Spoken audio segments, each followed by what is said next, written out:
Number 18, this is the 18th episode of Street Scene Power Hour. You know, we're doing pretty well, I'd say. Yes, sir. Super cool, super cool. We have our two hosts, and one's Rick Guerrera, the infamous Rick Guerrera. The infamous. The more infamous Larry Ward. More infamous. He's been doing this a little longer. Well, all right, we got our special guest, Mark Cole Insurance. Welcome. And, Thank welcome. you. Tony Nicholas, Rust Belt Revival. And we're going to start off our Street Scene Power Hour with James Sopher. James is with the Bug Infestation in Geneva, one of my kind of my bucket list items that I never get to go to, but one that's dear to my heart. Because why, Larry? Why is it dear to some of our hearts that are kind of on the strange side, that have these weird cars? The only thing I can tell you is that 2 out of the 3 hosts are pretty smart when it comes to cars, and that and they own VW Beetles. Nice. That's probably why. You know. Is that one with the blue shirt, the little hoops on it? Oh my goodness. Yeah. He does. Oh wow, he doesn't own a Bug. Sorry, I got 2 Japanese cars right now. Next year can be different. I had a German car last year, for a couple of years. Not a Bug. Well, we'll talk about the German car. Yeah.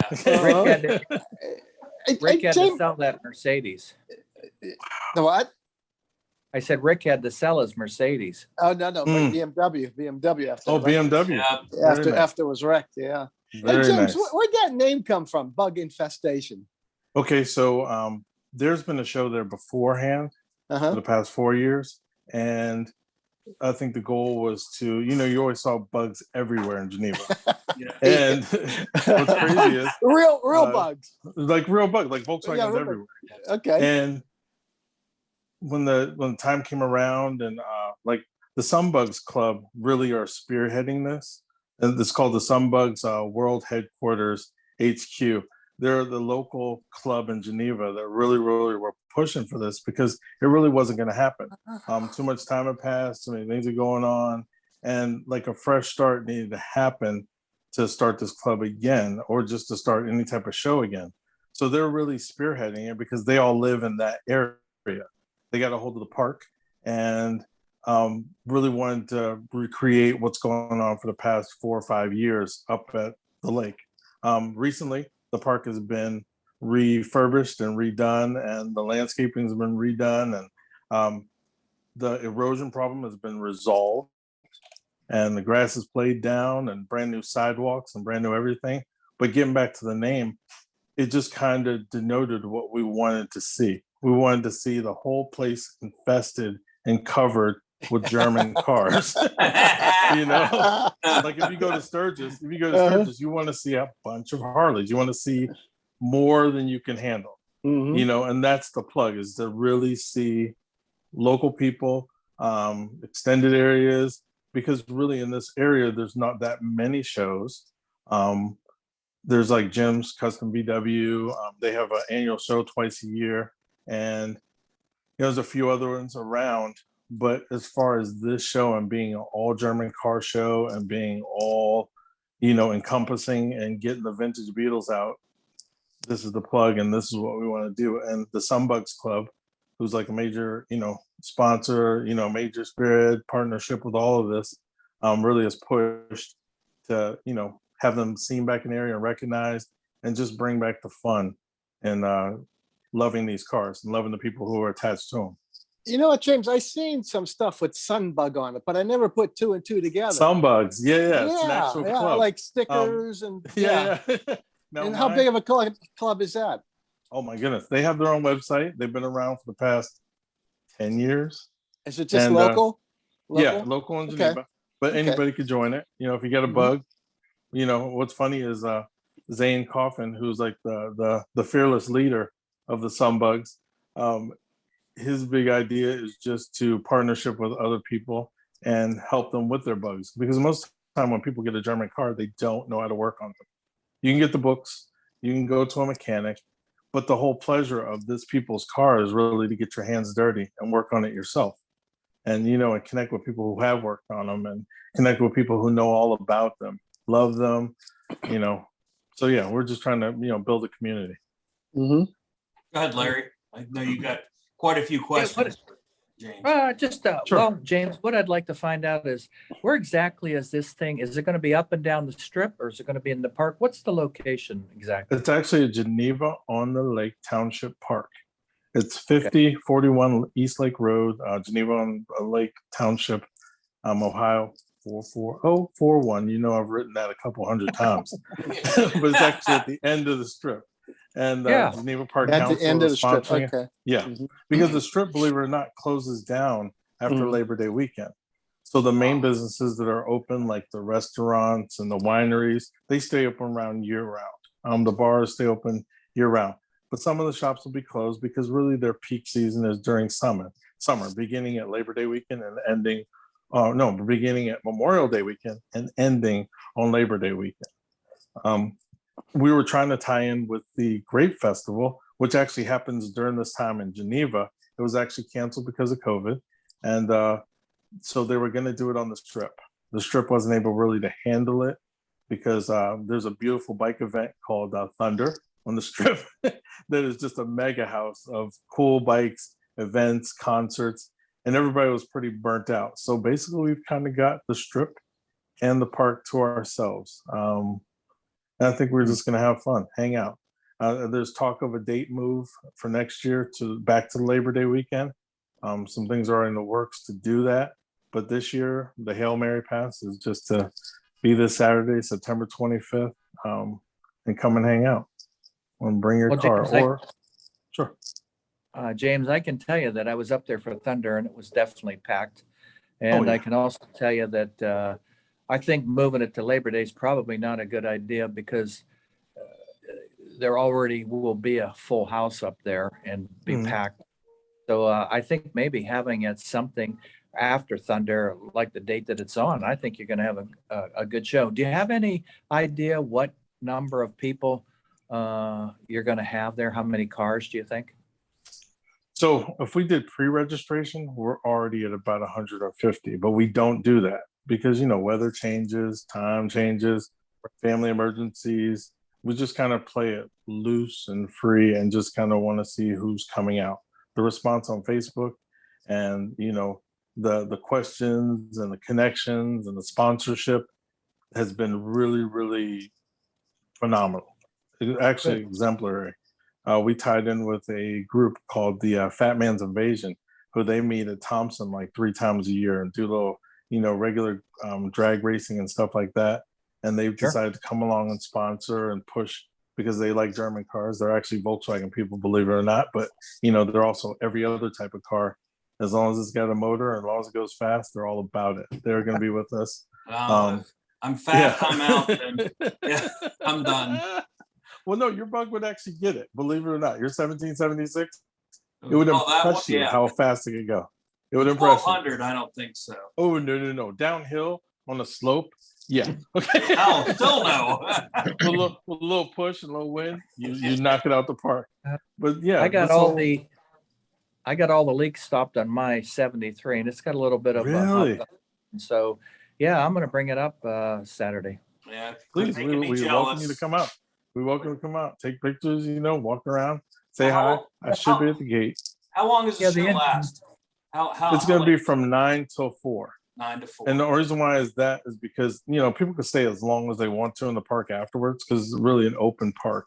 But we need to get in, the judging, the awards, the car limbo. We're gonna have how low can you go with your car? We got some pretty nice lowered cars that compete for that. We've also got like a groovy 70s theme because we're doing the 70s. And we're going to have 70s music and people are going to be dressed in the 70s. So we're just going to have, groovy time, a little disco music, a little, going back. Right. Hopefully a couple of afros.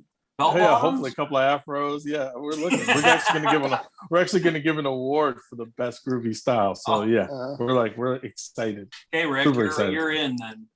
Hey, yeah, yes. Hey, Well, then I'm James, gonna hey, James, I'm not much Yes, of a sir. Volkswagen fan or anything, but Okay. what I like about the Volkswagen people, anything goes. You know, you can Yes. do anything to a Volkswagen and they don't care. You We know, really that's don't. what's really cool. I mean, Yeah. I'll tell you this: we have purists in every hobby. Okay, but Sure. the problem is, the common man has always changed things. We wouldn't have hot rods if the soldiers didn't come back from World War II, tear apart a car and make it their own as fast as possible, because you're after the thrill of one, ownership, two, something done with your own hands, and three, displaying your style and your craftsmanship.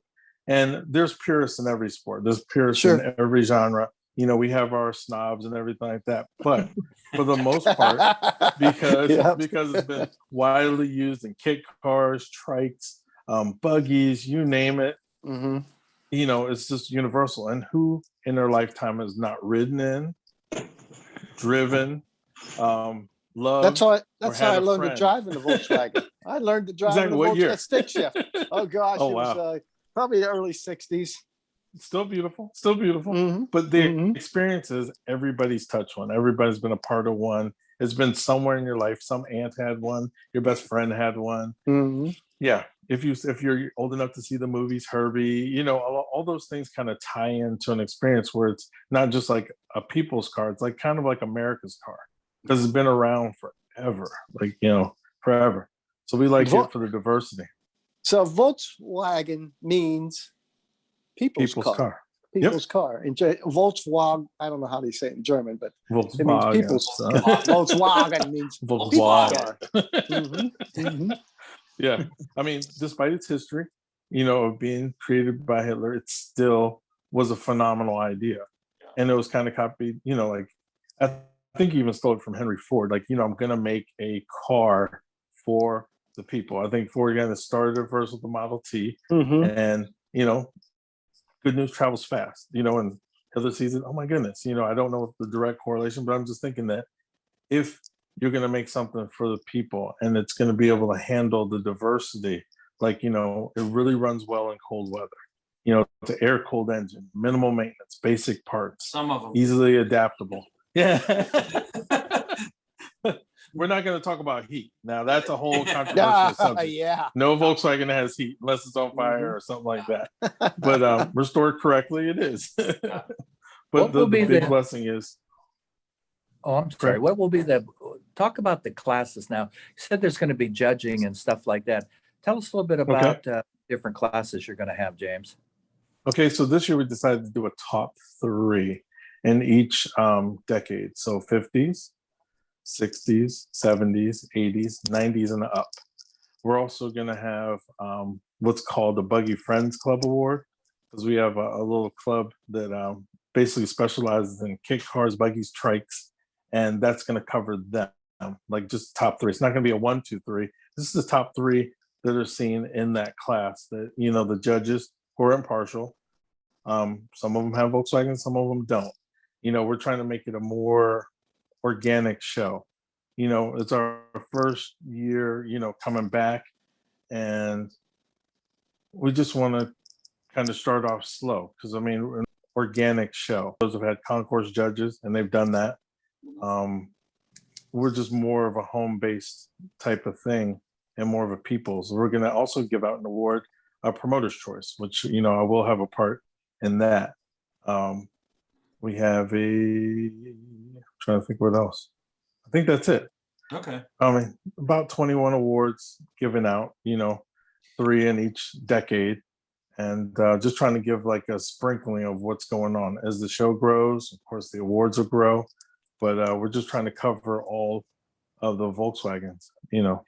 You know what, I have to jump in right here, because we're seeing a lot more of that with these shows. As you know, we run the Street Scene Car and Custom Bike Show. Mark's been to 1 million shows, and Tony, you know, we've all done the shows, but it seems like, and I don't know, Tony, if he can attest to this too, and Mark, I know we scaled back our shows. We were a concourse, you know, judge show. We had 30 trophies, and it got to the point where we wore out judges. We, could not get, That's true. we couldn't get the judging anymore. We couldn't get people to do it. And it wore, we had to tally that and that. Now we have, we have the, just different basic classes. And I think that's what these shows are going for. I think if you want to go to a Concourse show, you're going to go to Pebble Beach. You're going to go to, a lot of these other shows. And I tell you what, Rick, Mark was out at our show this year, and it's just a lot easier. Sure it is. We're out there for the experience of the show. Tony, do you still have judge classes? No, actually, we only had ever, like this year we made, as far as I know, like I've dealt with a car club that's seems to be slowly fading away, even though they're all still friends, the Roadhounds. And some years we had awards, some years we didn't. And this year they were having trouble, like they make all the trophies. So they were having trouble. I'm not even positive that we're going to have any awards, but it was never really about awards for us too. It was just about that, a certain niche, a niche of hot rodding, and just enjoying it and putting, and not worrying about making the show too big. And just listening to getting together with like-minded people and having a good time and some music playing, and we never got too hung up on trophies, because when I first discovered this show, it was done at a different location, and they had a ton of trophies, and I think they burned themselves out. And when I was like, when I got kind of in control of the show, I was like, let's just do 2 or 3 awards, and have it simple. And then we just even simplified it more, and just to, at the most, I think we did maybe 4 awards ever. And we just kept it to that. And it was more about just enjoying the whole scene and taking in the environment of being with friends and meeting new friends that all have that same passion for hot rodding. Hey, Tony, that show's been around a while, hasn't it? Yeah, it has. The more I was looking back at photos and stuff that I took, and I want to say 2012, 2013 was the first year of it. And it's hard to believe how quickly that's gone by. James is still here. We have Tony's show to get to. I want to, announce that here in a minute. I want to get James in here because he's pressed for time. Larry, you're good. Because we got so much to talk about with Tony, and we have so much to talk about with Mark. James, actually, Larry, do you have any more questions for James to get? No, I am just thankful that we've got a good promoter that is going to put on another event in our area for the car enthusiasts to be able to go and visit and enjoy with the family. It's a great location, Geneva on the Lake at the park. And I certainly wish you nothing but the best, James. I'll be up there, and Armstrong will do everything we can to help you promote it in the future. Look much appreciated. Just keep in touch with us. That's all. Oh, definitely. One more time, tell us where, if you're listening to this Street Scene Power podcast before this coming weekend on September 25th. September 25th. So if you're listening to that, get up to that Geneva show, please, and tell us again the dates, the times, where it's at. Okay. It's going to be held at Geneva on the Lake Township Park at the end of the Geneva on the Lake strip. The address actually is 5041 East Lake Road, Geneva on the Lake, Ohio 44041. It's going from 9 a.m. to 4 p.m. Judging will be done and the awards will be passed out at 3. It's a family event. All to come. It's super expensive to get in. Like, you need to save your money to get in. It's $5 a carload. Oh, forget it. Yeah. I know. We'll take the EBT card. We'll take all of that. $5 a carload. 21 classes. Going to be, the top 3 going to be judged, by amateurs. But it's a family event for, the German car community. We're just hanging out. We're just trying to have fun. the big deal is Sunbugs World Headquarter HQ. That's the main driving force. I'm just the promoter who's just trying to push them along. Also, Fat Man's Invasion out of Thompson. They just did their wrap up last weekend. And all the other people, forgive me if I didn't remember you. BG Powder Coating. Big deal in Geneva. That's the plug. There you go. Hey, James. So if I have Yes, a sir. Porsche or a BMW, am I Yes. welcome? Yes. Okay. Any German car then? Any German car. Now, Okay. if you don't have a German car, you're more than welcome to park outside and walk in. We'll wave to you inside. Yeah. You know what, James? I'd love to be there this weekend, but we got a double show we're doing this weekend. Yeah. Okay, Street we'll scene, split yourself in half and come on down, but don't, you know, don't do next that. year. We'll work it out. We're doing it next year, Rick. I don't Oh, Definitely. wait, We'll have it in anticipation. We got your contact information. We're Okay. all in. All Yeah. right. We're on Facebook and YouTube, Bless so you. check us Thank out. I'll you. be up Guys. there. Definitely. I'll get Hey. some video and it'll be good. I'll be looking for you. I'll be at the gate. I'll be James, looking you're for more you. you're more than welcome to stay with us. You know, but I didn't You want know to what? I've got a regular job. I do have to get back to it. get Save a few lives. Yeah, don't What's tell that? anybody. We- Don't tell anybody. Don't tell anybody. We're good. Yeah. I'm a car show promoter on here, so don't tell anybody I actually Okay. work. So bless you guys. Thank you very James, much. All right? thank you. Thanks, Thank you. James. Thanks, you, guys. James. Take it easy. Hey, All right. Larry, I was looking for you Saturday up at Geneva.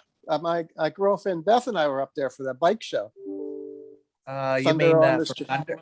For Thunder? Yeah. Yep. Well, see, I probably do it a little different. I get there at 8:00 at night and stay till about 1 or 2 in the morning. Oh, you get there with the That's- wild Stay up that people. late? You hang out with the wild people. Yeah, I don't get there at 10 in the Uh-huh. morning and go home at noon. Yeah, that's what basically we did. We got there about 11. We left there about 4 or 5. So Oh my God. Oh yeah, That- that was a good day. what an amazing amount of bikes up there. Amazing. I don't know how many were there, but oh gosh. It was Oh, crazy. you know what? It was really cool.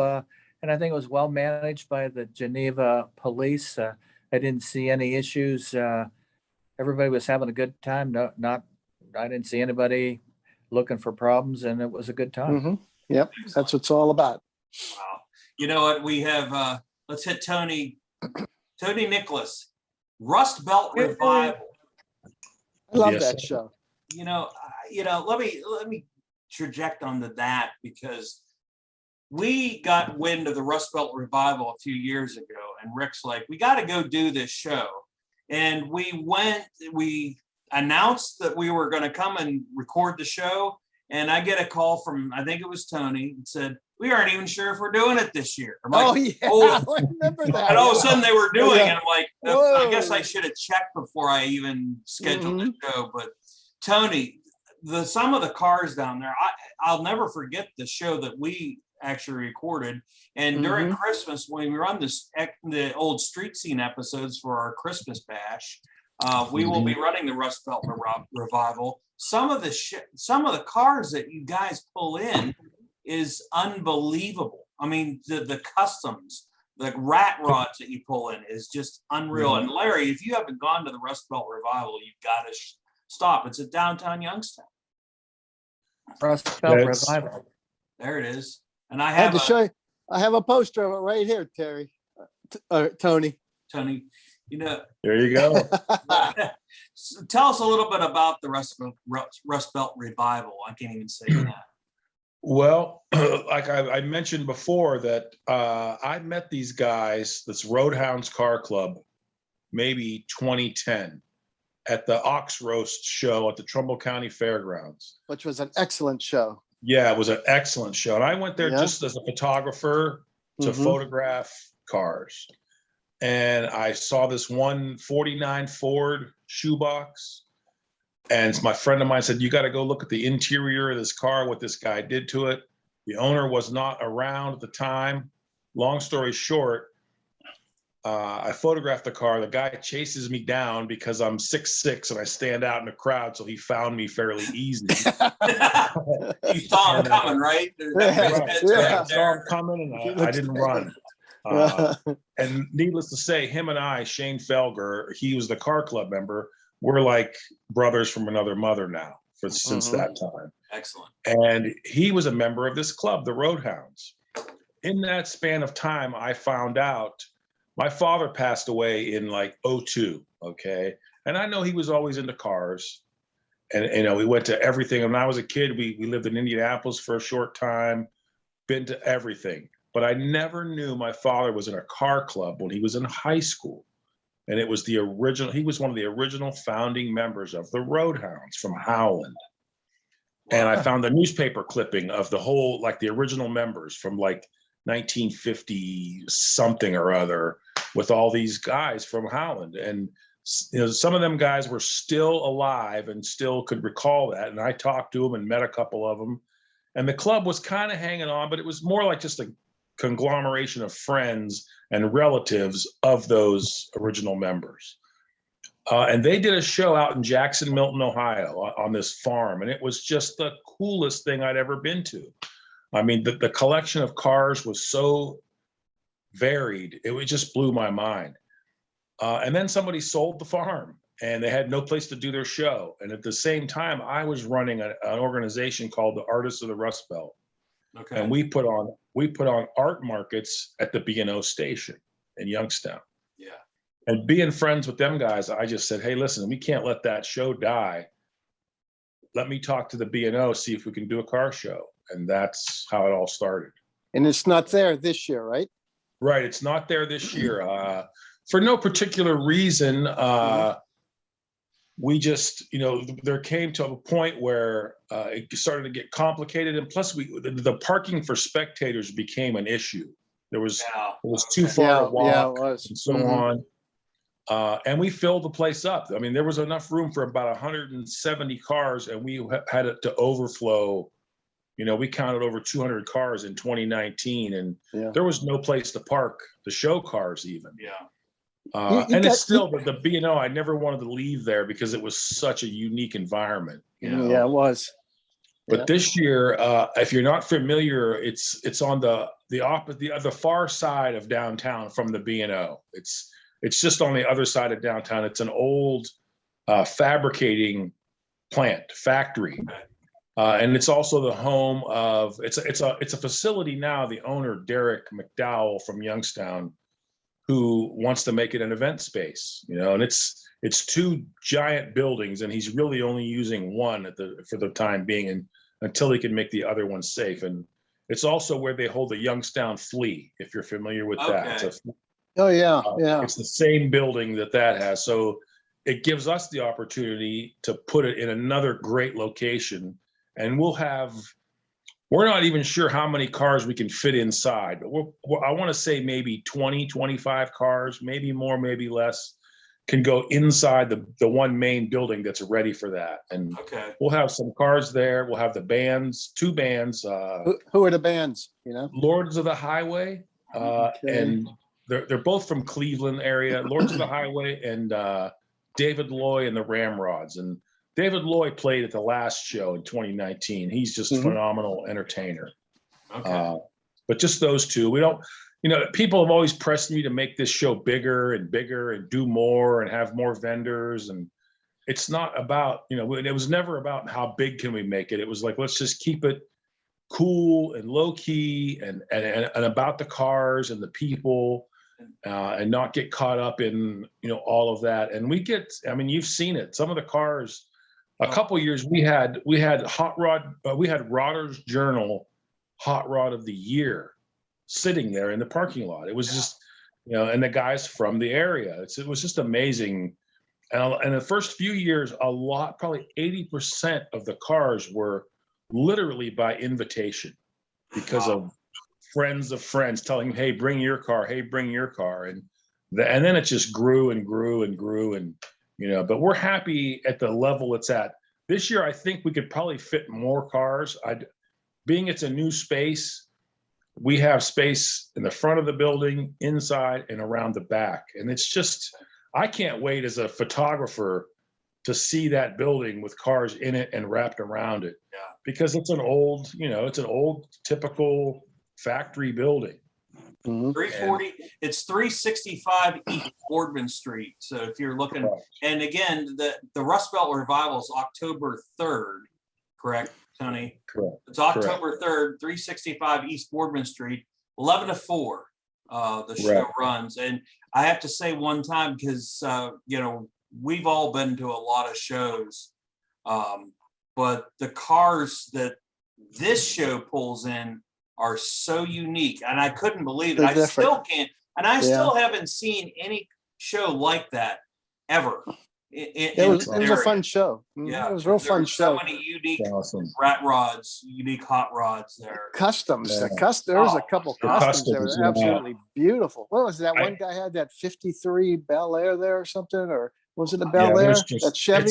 Oh man, it's amazing. Some of the pickup trucks I've seen that were just from the 40s, and I give all that credit to my friends that were part of the Roadhounds, and because they have that eye, man. They seem to know everybody, and they just they know how to. And then there's guys coming from Pittsburgh and Akron, and and they're all kind of mutual friends, and it's just grown out of that. And it's an amazing. There's days, as the promoter, as the organizer. Like even now, I'm already stressing. Okay, I got to make sure this and that is all my ducks are in a row. And the morning of it, I'm like, in 2019, it was raining at 9:30 in the morning. So I was freaking out. Yeah. And then by 11, the sun is out and it's a beautiful day. And by 1 o'clock, it's a packed house. Yeah. And that's how it's been every year. We've been really fortunate. If you see the sun peek out, you're going, oh, please just come through, because we had that with our street scene car custom bike show this year. They called for rain every day, and they said the only day you're going to get a heavy rain is that Sunday. And I'm like, oh my God, we're gonna be ruined. And there was nothing, and it just cleared up. Nothing at all. The perfect day. Yeah. So go ahead, Rick. Hey, let's go back a little bit. Let's go over to Mark a little bit. How would you know how to charge somebody with one of these custom rods? You mean charge them as to get Mark, our adjuster there, or Mark Coleman. Charge. Charge. How much would you charge? Basically, how it's much all would you on appraise it? Yeah. Yeah, I mean, and it just a lot of times we have to call out to some third-party appraisers so that we get a true value on them, because some of these cars are so unique.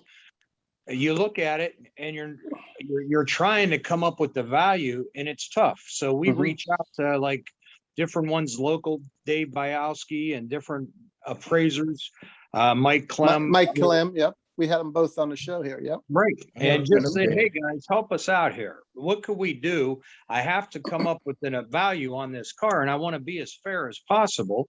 And so sometimes we just have to do that. A lot of times on the different Camaros, things like that, we get a good grip on those cars. If you really do this all the time, and then the client's going to tell you all the special specifications they've done to this car and everything else, to where they know what they have in it. We're trying to work with the client themselves, and it usually works out pretty well. There are some times though, and I'll be honest, that when I pull in the other appraisers, the client wants a lot more money sometimes for a car because of sentimental value. Oh, sure.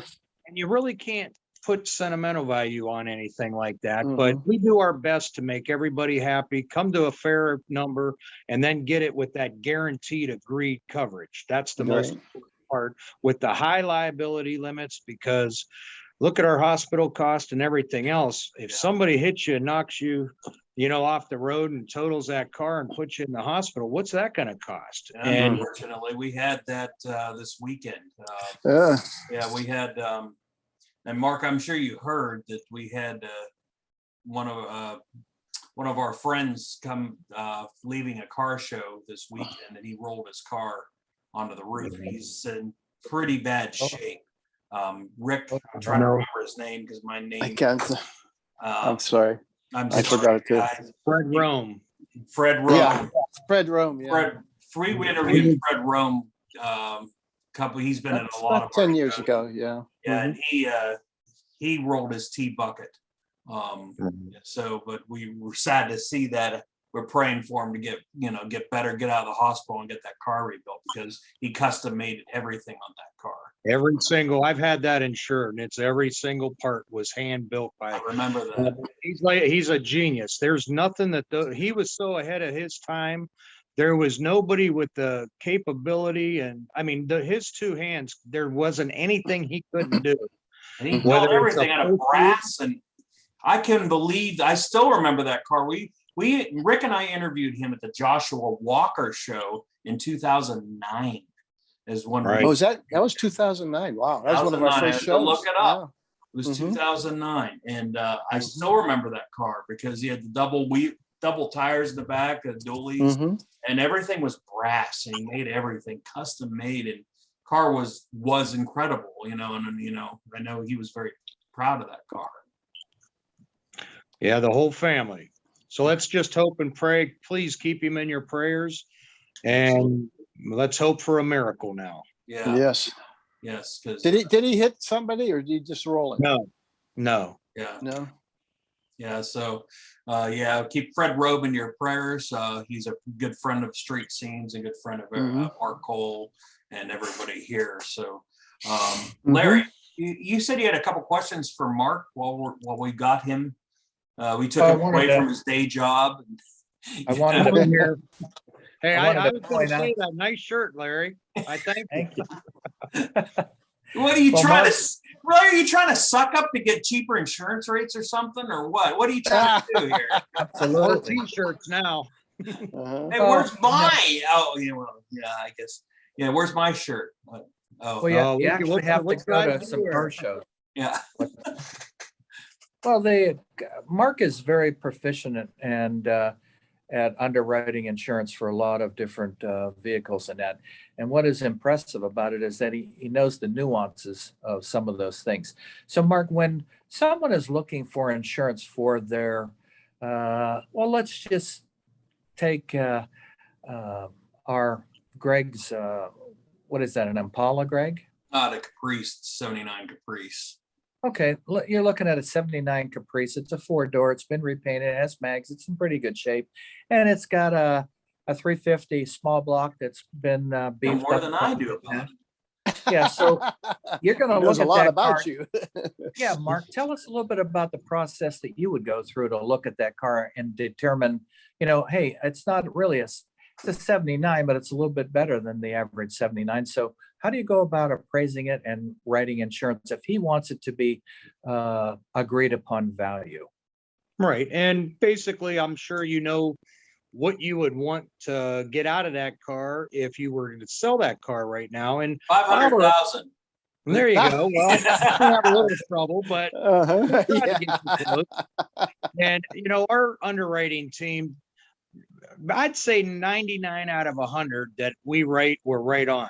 Yeah. There is that one that, the underwriting team may not agree with or something because, a lot of people, they thought that the first one that came off the assembly line in 79 could be worth a lot more. Now, if it was the first one out of GM Lordstown, the 66 Impala or something like, that holds a little bit more. And so we have our underwriting team that looks at every chart. We're watching cars, what they're going for across the country. We understand that sometimes in California, you're going to bring a lot more money than Youngstown, Ohio. But, the value of the car, we have a team of people that look at these cars, evaluate them. Most of the time, me and the owner could come to an agreement and everything's fine. Again, like I said before, once we get into a little bit of specialty stuff, I may call in a third-party appraiser just so that, and I try to get the person, the client, the most value I could get for them, because that's like a 401k right now. Yeah. I have guys with, from one car to 100 and some cars that they're just going to cars down the road for cash. Yeah. And when they need money, this is their cash cow 401k, I call it. And so we just want to make sure we're all on the same page. There's no gray areas. There's a lot of companies that, have some gray areas. If you Google stated value versus agreed guaranteed value, you'd be surprised what you see. And a lot of people have stated believing it's agreed and it's not. Yeah. So, we just like to do it the right way the first time and, try to make people happy. We give those away to try to get the home, autos, all the trailers to haul the cars. down to the under construction motorcycles and cars, because a lot of people will build cars, but never put insurance on them until they're done. They may have 50 grand, 60, 100. Mhm. Got to insure. It's You know? unbelievable. What if your garage burns down? What if you know, somebody, that's sitting outside and, you know, you had to sweep out your garage and a freak storm hits. That happened to my neighbor with his car. He pulled his, he had a 68 Plymouth Satellite convertible, and he never takes it out. Took it out, pulled it out to do something in his garage, and didn't know a tree fell right on the roof. It just destroyed. Of all things, I said, "Do you have it insured?" He goes, "Nope, didn't have it insured." I'm like, "Oh man!" So he had nothing, not even fire or anything. No, he pulled it out, and he just he just had right through the convertible top, destroyed the frame and everything on it. So if you're tuning into the Street Scene Power Hour right now, we are talking. We have Larry Ward, Larry Ward. Yeah, what am I thinking? Of course, we have Larry Ward here. He's with our host.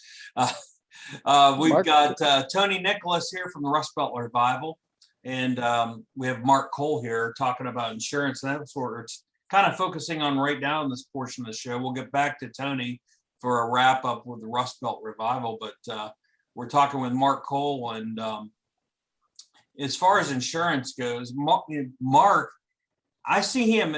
He's the only guy I see insurance-wise that's at our car shows, and I think that's a perfect way to get a sense of. Now, Mark, I got to get a little personal. Are you into classic cars, or you have is that why you're showing up at the shows here?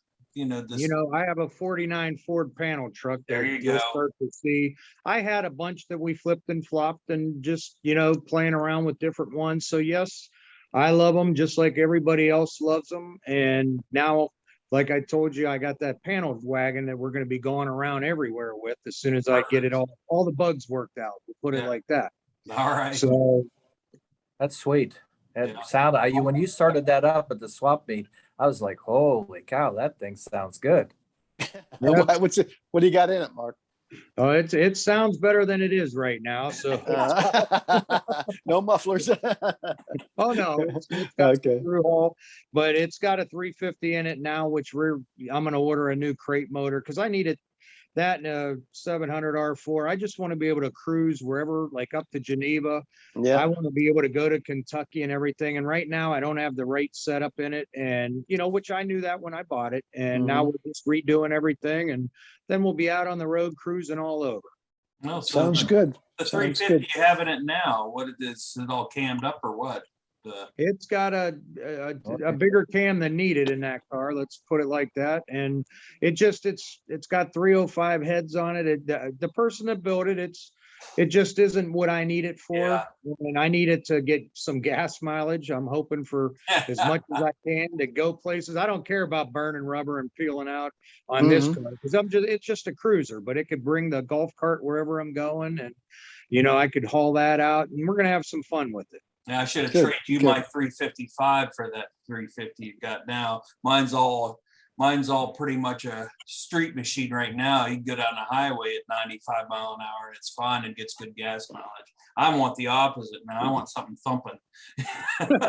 Hey, I could have that set up for you. We got a guy, John Christie, with a couple right now, 383 stroker. You can do some different things. If you want to, call me afterwards and we'll hook you up. We'll have to get together on that one. Yeah. I want to talk. You do motorcycle insurance and all types of insurance, correct, Mark? Right. We're even the under construction insurance. So I want people to know that because a lot of people have an old 50, pan shovel head or Harley in the basement that they may never get back out. But that bag's worth 10 grand in boxes and pieces. And for like $1 a month, we could insure a bike, under construction only, because you're not driving it anywhere. And we give those away to try to, like I told you, get everything else, even the Medicare. Yeah. Okay. That's one thing. When I was restoring my 61 Volkswagen, that's what I ran into. They would, I've had a competitor for for the last 30 years that I just have kept, but they wouldn't insure my car until it was finished. And I found that strange, but I'm like, what if this car, I just dumped, $6,000, $7,000, $8,000 into it. What if what if it gets destroyed or whatever? And I found that strange, but at least it's done now. But you do. I did have a question for Mark. Good, Larry. Mark, some of especially on some of the vehicles that are a lot of insurance companies say they're custom built, like the T-buckets and stuff like that. But even like with the Volkswagen, when I talked to you, everything has to be locked up at night, must be secured in a building somewhere. And sometimes you got a bunch of crap in your garage, so it just sits out in front of the garage, but it causes a problem with insurance. Can you tell us why that is? Well, we're given such a low rate on a lot of these cars that we want to just make sure these cars are attractive. People love to see them. A lot of people think they could steal them. If they're sitting outside, they're a lot easier to get to. Trees fall on them, things like that. We want to make sure that if we're going to give you that rate that low, we want them locked up in the garage and stuff like that. I mean, if they just want it like with an everyday coverage on it, we could do that for them too. But when we're guaranteeing on the agreed value in that, we try to take out theft, weather, and a lot of the things that could harm that car if it were sitting out all the time. Now, there's times mine just sat at the Canfield Fairgrounds out for a couple days, and I left it there one night even because I didn't have two drivers to take the rest of the stuff home.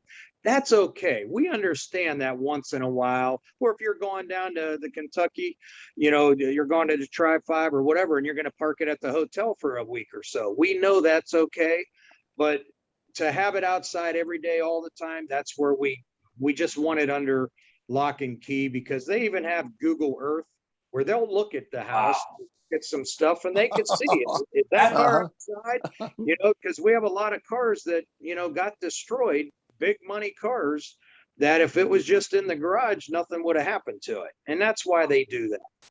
That's amazing. Think of it.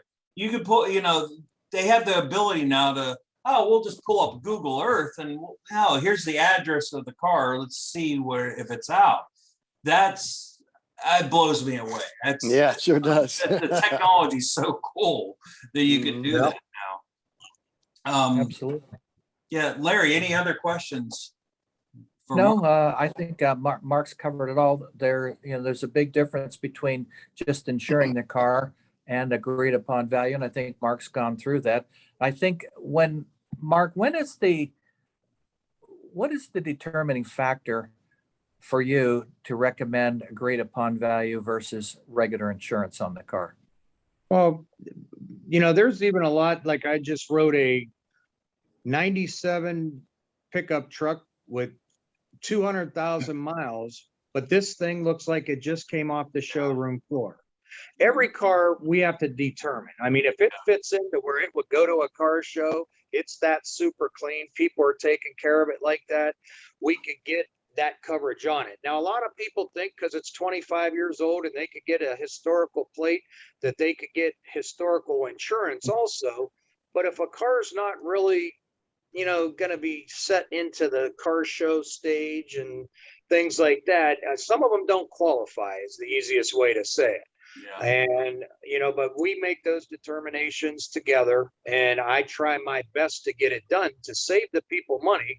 But then it comes down to, how are they using the car also? If they're going to drive it to work every day, 7 days, 5 days a week, or whatever they're doing, that kicks it out of the program also, just like if they leave it outside. So there's some qualifications that they have to meet to determine everything, but I'll go over with each person and just try to do our best to make them happy, because that's when it opens the doors for their home, auto, life insurance, and everything else. Hey, Mark, how often should you get your car appraised? Say I bought my car 10 years ago, okay, and it was worth $30,000. Okay, now with the car market, everything going sky high, is it better to get it appraised again now and get more insurance on it? Definitely. Or do you guys do that automatically? No. What we do is, we'll come out and I'll be talking to my guys, every year and stuff like that. And I tell everybody, let's look next year. there's actually some cars that we appraised a while ago that's really not worth maybe what they're appraised at now. Mhm. So it can go like a teeter-totter both ways, but most of the cars now are going through the roof if it's Sure. that desirable car. And like at the show this weekend, I bet 3 people said, "Hey, I want to add another 5 or 10 grand." I'm like, "No problem, let's do it," because Mhm. maybe we skipped a few years in that. And so that's just, we sit and talk. I try to talk to them once a year at least to see how things are going across the board with the insurance we have with them. And we just try. A lot of the guys will give me the classic car first, and then over the next couple years, I'll get the home, autos, life, Mhm. whatever it may be, investments and stuff like that. So we believe in staying in touch and just let's talk about it. And they know that when I leave, look, watch the markets on the car. Let's see what we could do. Some people, though, they don't want to pay any more money. I mean, I have some people I say, no, you need, like, let's put that at 50 grand. Oh, no, 20 is good. That's all I got into it. I said, but that you'll never get that car again. That's okay. Yeah. So, but everybody's their own boss. I just try to be as honest to get them the most value for that car, because like I Right. tell them, one day you could sell it or the family could, and let's just have that car insured properly, because I have to replace it or allow you to get something else. And the inventory is low. They're never going to make those cars again. And every year we lose cars. So these are just the things that we have to negotiate back and forth and talk about every year. Classic car insurance and antique car insurance, that's relatively cheap. I Oh, was it's- paying, I yeah. think, $230 a year for my T-Bird, something like that. $250, it might have went up. So it's relatively cheap. If something happens to the car, I don't know. Yeah, you never know. Yeah. You never know if something's going Right. to happen to that car. One of my biggest claims was, $164,000 Lincoln Zephyr that, 9 days after the actual fire, it caught on fire. As soon as the arson investigator said he didn't start the fire, he had a check overnighted the next day. Mhm. And I mean, our claim service is just, I'm very happy with them. And, we pay quick, we get it done. We even have a company that will look and search for parts if they're rare parts. And the clients always have the first right of refusal because of sentimental values and everything else, that they can buy that car back if it's totaled out. So you'll never lose the opportunity to have your car. Mhm. And it's so cheap because we know you're never going to drive it in bad weather. You're not taking it out in the rain or the snow. Half the time you never take it out because you don't want to clean it. So our loss ratio is so low when it comes to classic antique cars, we could afford to give it away that cheap. Hey, what do you guys do with cars that you like after an accident or something like that you take back? Well, basically what it is, say, you totaled your car or something and Mhm. it came totaled up. We're going to put the pictures on a site. We send it across the country and we have people that bid on it. So say, Okay. for instance, you had 50 grand on your car. Maybe, this person out somewhere offered me 10 grand. You have a choice now. I'll give you Mhm. 50,000 for your car. You send us the title and everything else, or I'll give you whatever that person offered us less than the 50. And like, say if they gave me 10, I'd send you 40 grand.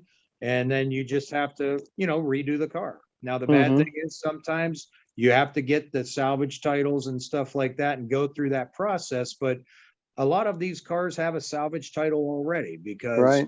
people just built them and that was the only title that came with it. Yeah. Mhm. So if you want to, get a hold of Mark for especially classic car insurance or motorcycle insurance, how do we get a hold of you? You call the office anytime, 330-953-1308, or you could call my cell. My cell is on every business card I give out because I got to be there for you. That's 330-720-0381. So just give us a call. We'd love to just show you some numbers and give you a second opinion on what you have today. And do you have a website? Yeah, markcoagency.com. There you go. That's easy enough to remember. Mhm. We got a couple minutes here. Wanted to wrap it up. Questions, anything for Mark or Tony from Rick or Larry?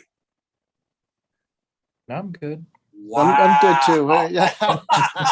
I heard crickets. Hey, Tony, I really enjoy that show. We're not going to record it this year, but I'm going to be there. I'm going to try my darndest to be there. Okay. Excellent. And that's the Rust Belt Revival, October the 3rd, right? Correct. At 365 East Boardman Street in Youngstown. Correct. Okay. Let's just remind that Tony's father was probably one of the first hot rodders back in the day, because you were talking about, I just wanted to touch on that. You were talking about your dad was in the car club in the 50s. Yeah, he graduated from Howland High School, I want to say in 57 or 56. Okay. And he was the treasurer of this club. So he was one of the bad boys then, huh? Yeah. And he had they were bad guys back then. Yeah.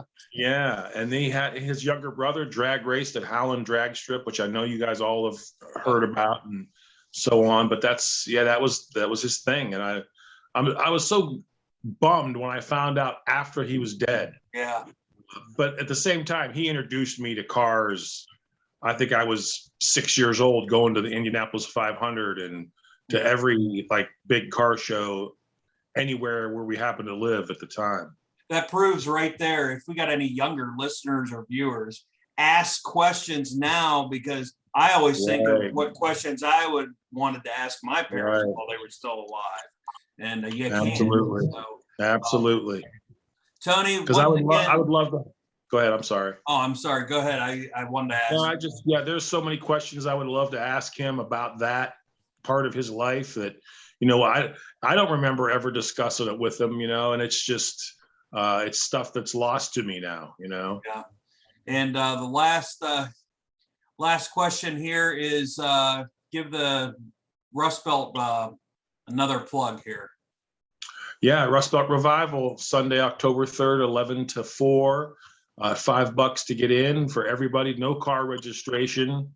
Money goes to a good charity, and a couple bands, some good food. Penguin City Beer is the official beer of the Revival this year. They're actually right across the street from the venue. So okay, good. They're all in the same neighborhood. Yeah. Easy way to find it then. Yeah. Right. And they should, it's going to be a nice new place. I think it's going to work well. It's going to be a really cool environment to see a car show. And that's the one show you've got to check out, because like I said 100 times before, there are so many diverse cars there between hot rods, rat rods and customs. You won't see anywhere else in the area is right there. Right.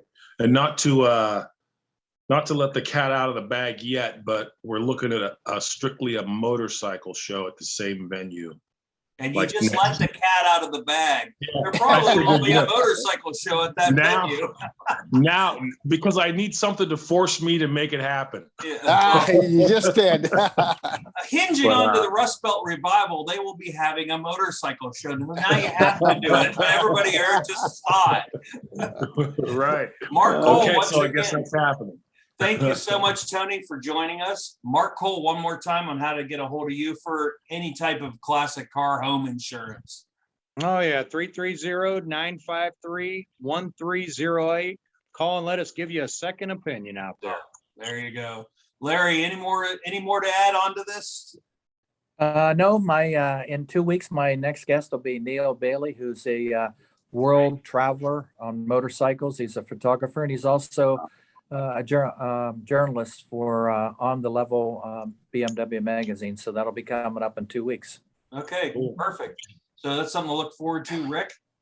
If you're watching this show before the 25th, this Saturday, we're going to be at the Rooster Rally and the Monster Truck show at the Canfield Fairgrounds. And we had Joey Sylvester on, kind of putting we tried to get Pat Adams on, but he didn't make it.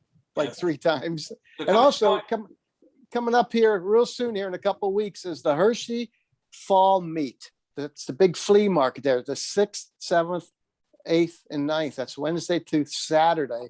And if you've never been to Hershey, man, that's one heck of a good show. The Saturday show is just a beautiful show. A little food for thought. Well, we did the Napa show last weekend, which was a great show. They had probably about 500 cars down there in Columbiana. Weather was hot.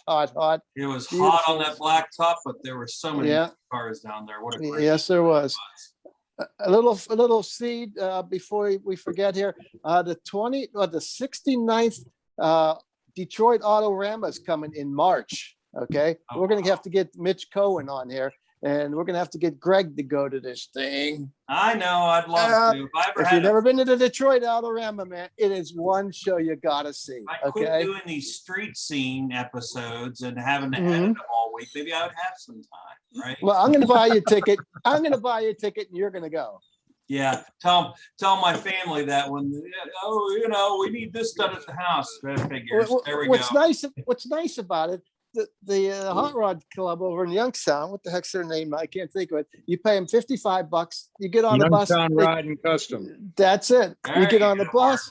You give them $55. You get on the bus. They get you there. They get you back. Get your ticket to get in. It's a great day. It's a great day just to see all those. Did you? I went on that one time, Rick, and it was great with the Corvette Club. So, it's a great show. It's a great show. Well, anyway, for Street Scene Power Hour, we're going to wrap up here for this episode. Make sure you tune into your favorite streaming service to listen. We're on all of them, pretty much, for Street Scene Power Hour. For Larry Ward, Rick Herrera, we want to thank Tony Nicholas and Mark Cole for joining us. And James. James Sopher. James Sopher for joining us for the Street Scene Power Hour. And take it away, Rick. Larry. Go ahead, Larry. We'll see you down the road. I want Larry to say it. Thanks, everyone.